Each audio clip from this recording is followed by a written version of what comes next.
बेटा, था वो दृढ़ता का भंडार। वल्लभ भाई पटेल नाम कहलाता था सरदार।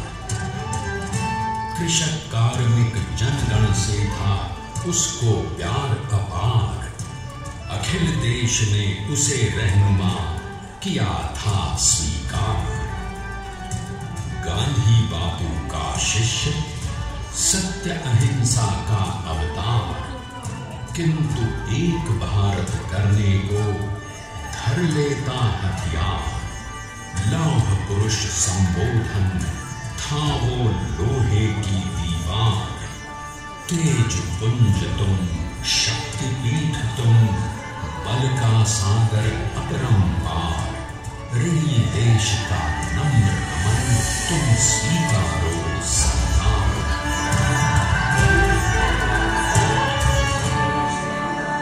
भाई साहब, 1857 में अंग्रेजों को ललकारने वाले पहले स्वतंत्रता संग्राम के एक सक्रिय सिपाही थे झवेर भाई पटेल। करमसद गांव के इस बहादुर देशभक्त किसान और उनकी पत्नी लाड भाई के 5 बेटों और 1 बेटी में से चौथे पुत्र थे वल्लभ भाई। बालक वल्लभ ने करमसद के बाद नडियाद से अपनी हाई स्कूल की शिक्षा पूरी की। फिर 13 साल की उम्र में उनकी शादी भी हो गई, छोटी सी झवेर बाई से।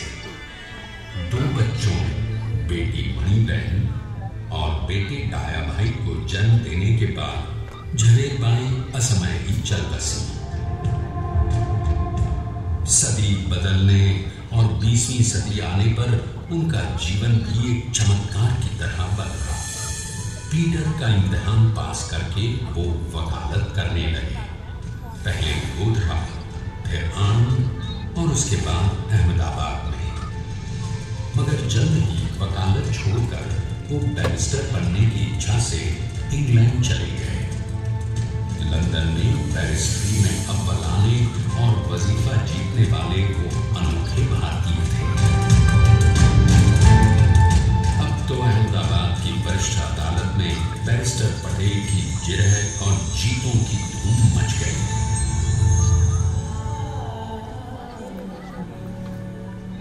तभी एक युग पुरुष ने वल्लभ भाई के जीवन की धारा ही बदल दी।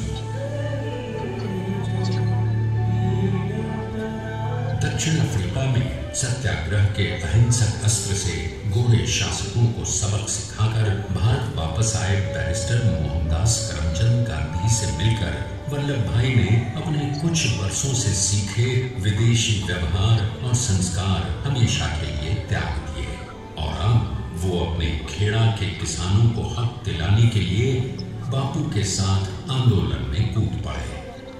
अब उनके पैरों में जूते नहीं, गांव की धूल थी। हृदय में भारत भूमि की शस्य श्यामला धरती। मन में थे गांधी और मस्तिष्क में एक नए स्वतंत्र भारत का सपना।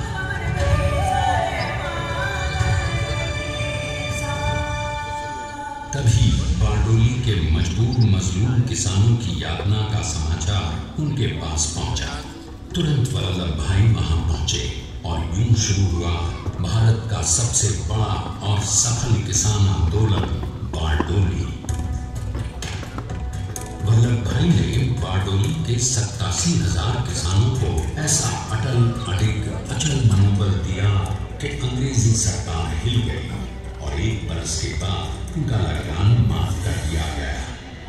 अब तो पूरे देश में लोग वल्लभ भाई के नाम के कस्में खाने लगे। स्वयं महात्मा गांधी ने कहा, अब वल्लभ भाई मेरे शिष्य या साथी नहीं, सारे देश के सरदार हैं। और देश को मिल गया एक अनोखा असरदार सरदार।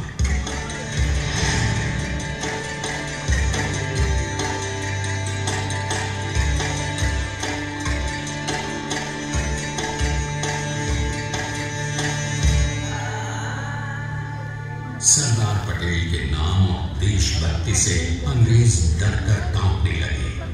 1930 के नमक सत्याग्रह और दांडी कूच में वो बापू से भी पहले गिरफ्तार किए गए। तो सन 1932 में फिर उन्हें बापू के साथ ही जेल में 2 सालों के लिए डाल दिया गया। मगर आजादी के दीवानों को, स्वतंत्रता के परवानों को कौन गिरफ्तार कर पाया है?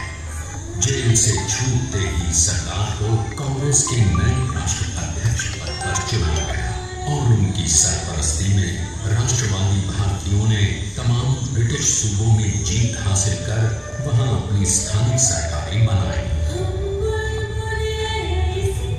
किंतु सरदार का सपना केवल सरकार बनाना नहीं था। उनका स्वप्न तो था एक ऐसे नए भारत का जहां हर रंग, हर रूप, हर जात, मजहब, तबके का हिंदुस्तानी एक साथ मिलकर एक ऐसा नया भारत बना सके जहां पूर्ण स्वराज्य के साथ सारे समाज को गरीबी, अशिक्षा, छुआछूत से भी आजादी मिल जाए। इसकी पहली रणनीति थी भारत को अंग्रेजों की गुलामी से आजादी, ताकि भारत के लोगों की अपनी सरकार सबके साथ और सबके विकास के लिए काम कर सके। बापू की अगुवाई में अब देश ने अंग्रेजों को अंतिम चेतावनी दे दी, करेंगे या मरेंगे, इंडिया, अंग्रेजों, भारत छोड़ो।